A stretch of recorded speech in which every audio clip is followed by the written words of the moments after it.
জমিনের যৌবন ফুরিয়ে যায়, জমিনের যৌবন শেষ হয়ে যায়, কিন্তু প্রত্যেক বছরে আমার আল্লাহ বৃষ্টি বর্ষণ করে প্রত্যেক বছরে জমিনের যৌবনকে ফিরিয়ে দেয়। এই কারণে তোমার দাদি তোমার দাদু যে জমিন থেকে ফসল নিয়েছে, তোমার আব্বা ওই জমিন থেকে ফসল নিয়েছে, আর তুমি ওই জমিন থেকে ফসল নাও।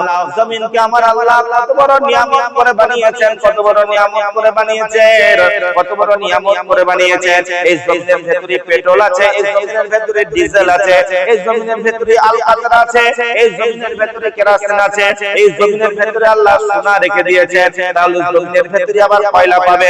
জমিনকে আমার আল্লাহ কত বড় নিয়ামত করে বানিয়েছেন। জমিন কত বড় নিয়ামত, জমিন কত বড় নিয়ামত।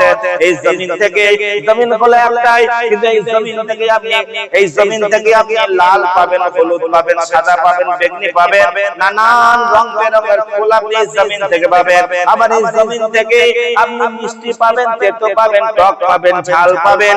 আমার আল্লাহ জমিনকে কত বড় নিয়ামত করে বানিয়েছেন। সেই জমিনের উপরে পুরো চলাফেরা করবে, আল্লাহর নাফরমানি করবে, কখনোই না, কখনোই না, কখনোই না। আমার আল্লাহ সাবধান বাণী শুনিয়েছেন, ইয়াউমা ইযিউ তুহাদ্দিসু আখবারাহা।